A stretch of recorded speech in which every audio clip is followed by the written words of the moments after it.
प्रतिवर्ष आमर हुए तिरंगा यात्रा सेटा एथर आहरी व्यापक भाव में सब मंडल पर्यटन तिरंगा यात्रा हमार नीतिगत निष्पत्ति नि प्राय अधा अधी तिरंगा यात्रा सरची काली पहर दिन भितर प्राय तिरंगा यात्रा सरज एवं हर घर तिरंगा समस्त घर उपर पताका आमर तिरंगा उड़ब ये कार्यक्रम अच्छी से कार्यक्रम चलो ये काली पर्यटन चलो 15 तारीख पर्यटन चलो एवं आमर जो 14 तारीख दिन जो विभाजन विभीषिका जो भारत पाकिस्तान जो स्वाधीनता बेले जो विभाजन विभीषिका होता ताकू स्मरण करने समस्त को से मत कार्यक्रम 14 तारीख नीरव सहायतार सहित सबु जगार जिला हेडक्वार्टर मानक सभा सभा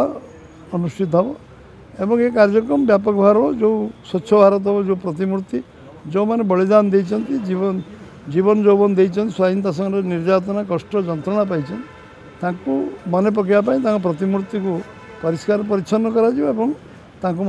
श्रद्धांजलि दिया।